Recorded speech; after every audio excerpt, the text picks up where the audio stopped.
Boa noite, queridos amigos.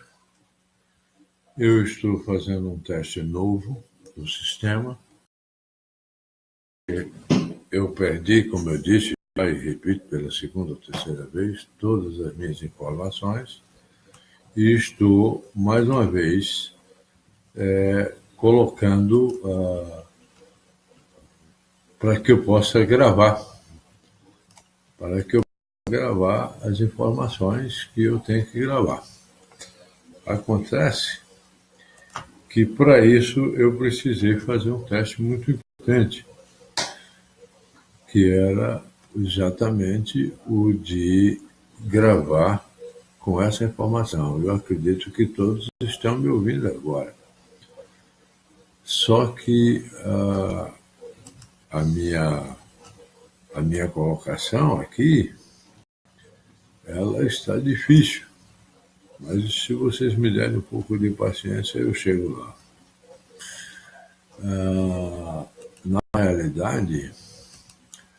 Na realidade, eu vou falar hoje sobre um tema que me pediram para falar em 2002,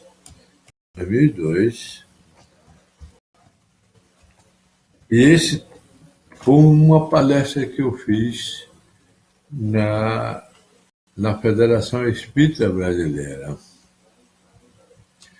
E essa palestra, ela se referia à união estável.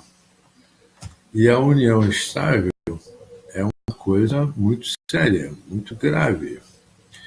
E a união estável, à luz da doutrina espírita, da ciência espírita, é uma coisa que realmente cria muitos problemas. Uma das razões porque eu fui na Igreja de Nova Vida, a pedido do pastor, é que existiam muitas uniões estáveis e as pessoas eram proibidas pelos pastores a frequentarem as igrejas. E ele disse: o que é que eu faço? Eu não posso perder minhas ovelhas. Eu preciso muito de que eles participem. E eu escrevi um artigo chamado União Estável à Luz da Doutrina Espírita, que foi publicado no jornal Clarim e depois no Correio Espírita. Só que eu tinha um compromisso, e ao fazer isso, eu só publicar num dos lugares, e realmente eu publiquei em dois, a pedido, inclusive, de tantas pessoas. A união estável à luz da doutrina espírita. A união estável é a união dos homens, pela lei dos homens, no cartório, uma simples declaração, etc. Mas, para mim, a união estável vai um pouco mais do que isso. E eu escrevi, e agora eu estou tentando passar para vocês, à luz da ciência espírita, o que é a união estável. Então, eu começo dizendo assim: realmente não existem coincidências. No universo, a inteligência suprema, que a tudo e a todos dirige, traça um plano individual e coletivo para toda a humanidade, em todos os planos e mundos, conhecidos e desconhecidos dos sentidos limitados dos homens de nosso planeta. Portanto, queridos amigos, concordamos que não existe o acaso. Temos dito isso em várias ocasiões, em vários momentos, e em várias de nossas palestras, e vocês mesmos sabem que não existe o acaso. Não existe coincidência. Também acreditamos no destino, da maneira como tem sido forjado pela mente humana. É o destino que fez isso, é o destino que fez aquilo. Não. Acreditamos no amor, isso sim. Acreditamos na lei da reprodução, na lei de justiça, na lei de amor e caridade. São aspectos doutrinários da ciência espírita. Acreditamos que os espíritos, encarnados e desencarnados, se buscam nas multidões deste universo fantástico em que vivemos e magnífico. Em O Livro dos Espíritos, na pergunta 386, peguem o Livro dos Espíritos e vão até a pergunta 386. Vocês vão encontrar o seguinte: pergunta que Kardec fez. duas meninas que eram as médiuns que ele utilizava. Podem dois seres que se conheceram e estimaram encontrar-se em outra existência corporal e reconhecer-se? A resposta dos espíritos superiores, dada a Allan Kardec, foi: reconhecer-se, não. Podem um pelo outro. E frequentemente diversa não é a causa das íntimas ligações fundadas em sincera afeição. Os dois seres se aproximam devido a circunstâncias aparentemente fortuitas, mas que na realidade resulta da atração de dois espíritos que se buscam reciprocamente por entre a multidão. Isso é um grifo meu. Só que, na verdade, podem não ter se conhecido em outras existências, mas são espíritos afins, ou por ideais, ou por sentimento, ou por necessidades. São espíritos que Kardec chama simpáticos.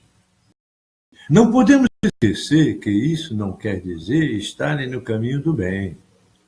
Nossos sentimentos, objetivos e ideias podem estar distorcidos, não acompanhando a lei divina.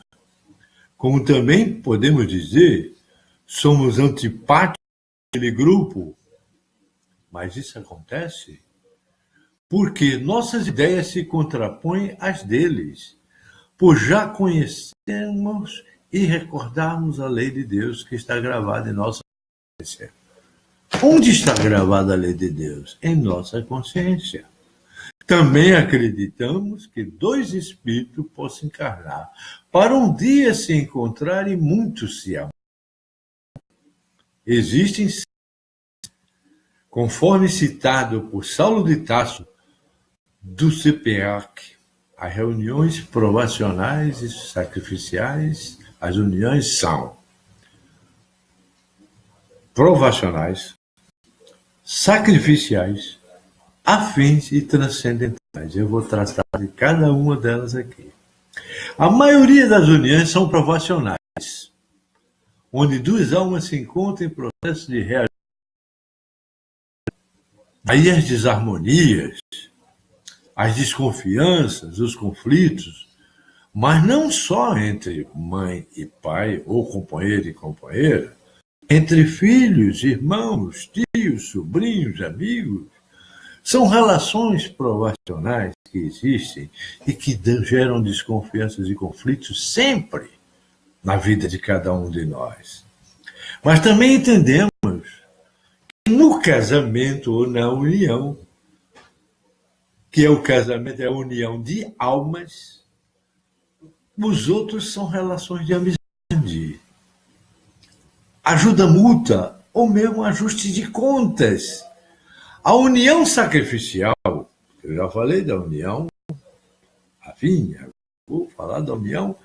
A união sacrificial é aquela em que a alma iluminada se propõe a ajudar uma outra alma que se atrasou em sua jornada evolutiva.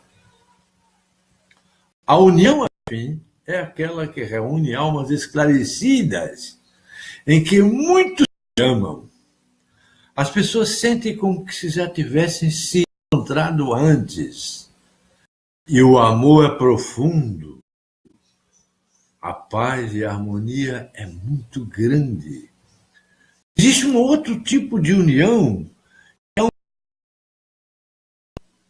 é aquela de almas engrandecidas no bem, no plano físico, para grandes realizações. Não importam, nestes casos afins de transcendência, as diferenças culturais ou sociais. Uma pessoa pode ser totalmente diferente, tendo dezenas e centenas de diplomas, e de nada servir e gostar de uma pessoa que gosta de trabalhar na roça e tem uma afinidade transcendental e afim com essa pessoa e elas se juntam para uma grande e enorme missão. As diferenças culturais não existem. Não se deve unir porque a pessoa tem dinheiro, porque é rica, ou porque tem a mesma cultura, ou porque são advogados, ou porque são médicos, ou porque são enfermeiros. Não, não existe isso. Para o amor transcendental e afim, não existe diferença cultural. Ao longo de nossas existências, e trabalho na seara espírita, principalmente eu que venho trabalhando há muito tempo, e dedicar, como eu me dedico aos estudos e pesquisas, seja no espiritismo, na religião de uma maneira geral, principalmente por pesquisar teologia, chegamos também à conclusão que à medida que o homem evolui no reino nominal para o reino espiritual, sem hipocrisia, como nos relata o professor José Herculano Pires, e agindo de acordo com a lei divina e natural, mesmo as pessoas casando-se mais de uma vez, no plano maior, o que vale é o casamento de almas. Ou seja, a combinação vibratória de dois seres humanos que se amam. Não importa, você pode casar 10 vezes. É como disse Disvaldo uma vez, ele estava numa palestra na federação, e uma mulher falou que não aguentava mais viver com o marido dela, que era uma verdadeira expiação, que ele bebia, fungava aquele álcool no pescoço dela a noite toda, e Divaldo escreveu um bilhetinho de volta, e o que é que você está fazendo com esse homem ainda? Divaldo Franco disse isso. Eu estava presente e ouvi. E vi, e comprovei. Então, o fato de se casar mais de uma vez, para o plano maior, não importa. Importa que a alma que você está nesse momento, essa alma, a união de alma, é essa que importa. Uma vez eu perguntei, será que na época de Moisés tinha cartório para registro civil de casamento? Mas existe ainda uma outra relação muito importante na vida das pessoas. Deus, em sua infinita bondade e misericórdia, não punirá os filhos por muitos se amarem ou se reencontrarem. Em alguma dessas novas viagens que nós fazemos, com esse novo vestimento que nós temos, mesmo quando as condições dos homens na atualidade, mesmo com as leis sociais que existem adequadas, apenas em sua ânsia de poder, sejam as mais diversas possíveis. O que se condena são os excessos, a promiscuidade, a desculpa de que agora se encontrou a alma gêmea. A cada dia tem gente que diz que encontrou uma alma gêmea a cada segundo. Toda semana você tem uma alma gêmea que você encontra. Não é assim. A alma gêmea, para se cometer abusos e enganar os incautos, o que a doutrina espírita, a ciência espírita, enquanto moral cristã apregou, é a paciência, é a tolerância, é a abnegação, a resignação, a fraternidade, a ajuda aos nossos semelhantes, em especial nossos parceiros da labuta diária, aqueles que convivem conosco todos os dias, que têm filhos conosco, especialmente se temos filhos. Presente de Deus que temos sob nossa responsabilidade de educar e de formar para o porvir. Agora, existem aquelas relações expiatórias. As relações expiatórias são aquelas em que você acaba com a sua vida inteira só para cuidar de uma pessoa em cima de uma cama. Tudo muda para você. Acabou a tua vida, você não trabalha, você não faz nada, você só cuida daquela pessoa. Você só carrega aquela pessoa de cadeira de roda. Você dá banho. Você vive a vida inteira só cuidando, principalmente quando a pessoa está mais velha e tem, por exemplo, uma doença como o mal de Alzheimer, em que você precisa cuidar, dar banho, alimentar. Você se elimina a sua própria vida pela outra. Isso é uma relação expiatória. Agora, essa palestra é muito interessante porque ela precede a de amanhã.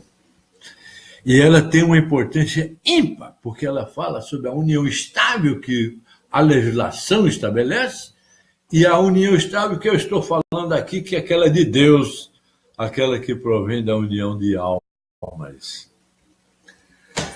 Acreditamos, sim, que o matrimônio ou união estável verdadeiramente só se realiza com acerto e em virtude de muita simpatia. Não é sair por aí sendo união estável a cada 5 minutos. Inclusive, eu soube que em São Paulo fizeram até contrato de namoro, porque um namoro poderia dar uma união estável e amanhã a pessoa teria um problema civil na justiça, porque a união estável virou uma coisa muito séria. As pessoas não podem nem ter um namorado ou uma namorada que amanhã pode ter uma união estável com ela. E como é que ficam as relações civis decorrentes disso? Relação dos homens, não de Deus. Mas nós acreditamos que o matrimônio e a união estável, verdadeiramente, só se realiza com acerto e em virtude de muita simpatia. Assim, com afinidade e transcendência, será uma união perfeita e inseparável. Um laço forte que prenderá os casais pela eternidade afora. Sabemos que nos tempos antigos a existência de muitos filhos era considerada uma grande riqueza. As mulheres estéreis eram, por sua vez, perseguidas. Vocês se recordam de quantas histórias se ouviu sobre isso? Daí Moisés ter consentido na carta de divórcio. Foi por esta razão.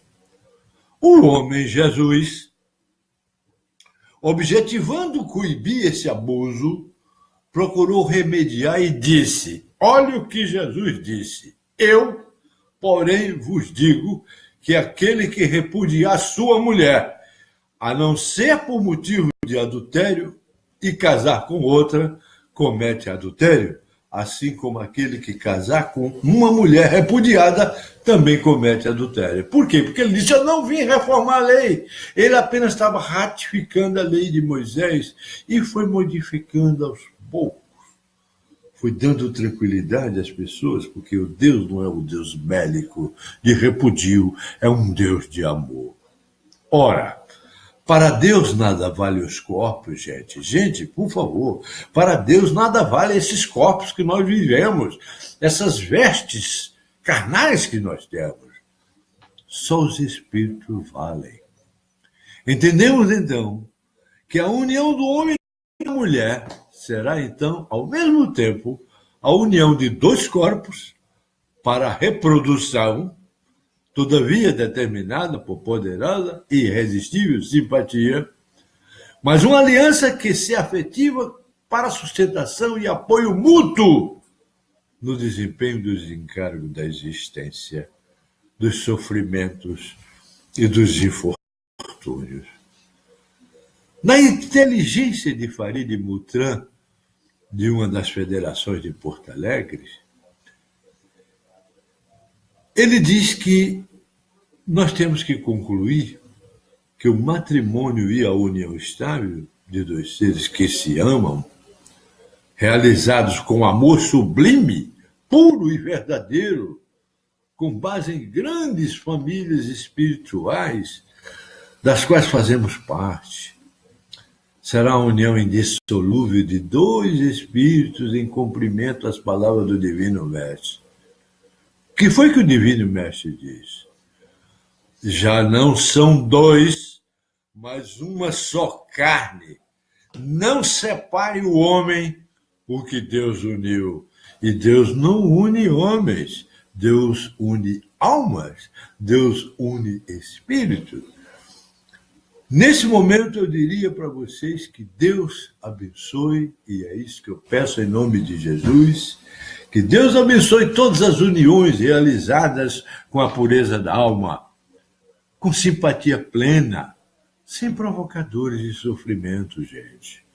E com profundo respeito aos que não continuarão conosco nas jornadas ainda a serem trilhadas. Cada um seguirá o seu caminho. Cada um seguirá o seu caminho, mas com respeito, sem brigas. Hoje nós temos uma coisa muito grave, que as mães jogando crianças contra seus pais e pais jogando crianças contra seus filhos. Isso não existe, gente. Somos um, enfim, uma grande família, irmãos em Cristo, filhos do mesmo Pai, e, portanto, evitemos os ódios, evitemos os rancores que provocam as separações traumatizantes. Evitemos os desprezos de nossos filhos quando isso acontece. E, por fim, evitemos os desgostos dos nossos familiares carnais, que são tantos, para que não construamos novos débitos na contabilidade divina. Eu escrevi que, neste momento, eu conclamo todos os irmãos a agirem com equilíbrio e sabedoria na construção de suas uniões, seja por matrimônio, seja aquelas denominadas estáveis, seja na manutenção das uniões, das antigas uniões, nos reencontros. Eu fui casado 10 anos com aquela pessoa e, de repente, eu reencontro de novo. Puxa, que vida nova nós podemos ter agora. Seja na construção de novas famílias, porque nós somos uma grande família universal, a partir de famílias pré-existentes. Interessante, uma propaganda recente, o pai com o filho da mulher foi encontrar com o filho dele, com o pai e com a mãe, lá na casa, viu? E as crianças começaram a brincar, as crianças começaram a se amar, e estavam dois casais separados juntos. Um dos natais que eu fui na casa de uma grande família minha, inclusive de um dos meus mentores, o principal mentor que fez com que eu fosse, ou eu seja o que eu sou. Eu sou o que eu sou hoje, graças à orientação dele, que já não está mais entre nós, infelizmente. E nós tínhamos lá famílias de divorciados, cada um com seus filhos, e os filhos se amando, se gostando, e as pessoas se relacionando e comendo no mesmo jantar de Natal. Aquilo ali me deixou deslumbrado e me lembrou: Deus finalmente está operando nesta família. Olha lá, não importa o teu corpo físico com quem está, mas se a tua alma com quem está. A tua alma, porque quem ama não é o corpo físico, que é um simples e mero instrumento da alma, do teu pensamento, de tuas emoções, de tua vida, daquilo que você é no universo integrado. Mas não nos esqueçamos jamais. Eu escrevi a palavra no meu artigo, olvidamos. Mas eu estou dizendo aqui, esqueçamos. Não esqueçamos jamais que o homem está neste globo terrestre para crescer e se desenvolver espiritualmente, para ser feliz. Nós viemos aqui, gente, por favor, para sermos felizes. Cada dia a gente acorda com um problema ali, outro acolá, mas para pensar. Tem gente que tem muito mais problema do que nós. E para ser feliz, nesse contexto de família, pelo matrimônio ou pela união estável, é o nosso pilar. O pilar é a família, que sustenta toda a evolução da humanidade. Eu espero ter esclarecido que a união estável é um aspecto jurídico criado pelos homens, mas, sobretudo, é, dentro da ciência espírita e da teologia, a união de duas almas. E as famílias, só para concluir, com todos aqueles 4 aspectos provacionais, expiatórios, afins e transcendentais, que são os relacionamentos cada vez mais difíceis que nós temos no nosso dia a dia. Nós temos que evoluir para isso, aprender a lidar com isso. Eu me baseei nesse artigo que eu escrevi, foi publicado em vários jornais, Foi publicado na internet na época, em 2002, e estão fazendo 15 anos. E vejo o quanto ele está atual. Eu, às vezes, fico pensando, será que eu estou 15 ou 20 anos na frente do meu tempo? Quem sabe? Só Deus o sabe. Embora eu hoje pedi a ele que, se ele tivesse piedade de mim, ele me levasse para lá, porque lá é o melhor lugar do que aqui. Mas tudo bem. O Evangelho segundo o Espiritismo foi o meu inspirador, na edição de 1994. O Livro dos Espíritos, da edição IDE, de 1998. O Curso Dinâmico do Espiritismo, O Grande Desconhecido, de José Rolando Pires, foi outro que me instigou. A Bíblia Sagrada, da edição missionária de João Ferreira de Almeida, atualizada, de 1993. O jornal CPAC, de Niterói, com os diversos tipos de casamento e sociedade. Um artigo de Saulo de Tasso, Imitação do Evangelho, de Farid Moutan, com prefácio de Edgar Armand, em 1971, e o brilhante parecer do meu eterno mestre José Rolando Pires.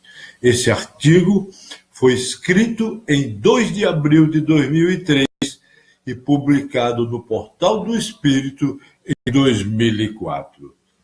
Com esse término das minhas fontes de pesquisas, eu, em nome de Jesus, vos abençoo a todos e peço desculpas e perdão porque eu estava testando o sistema de microfone que fizesse com que eu chegasse até vocês com muito mais clareza e com muito mais exatidão e com muito mais amor e carinho que eu tenho, e sintam-se todos abraçados e sintam todos com o amor de Deus em cada um de vossos corações. Uma boa noite, a bem que assim seja. Que Deus os abençoe a todos, hoje e sempre, e para todo o sempre. Amém.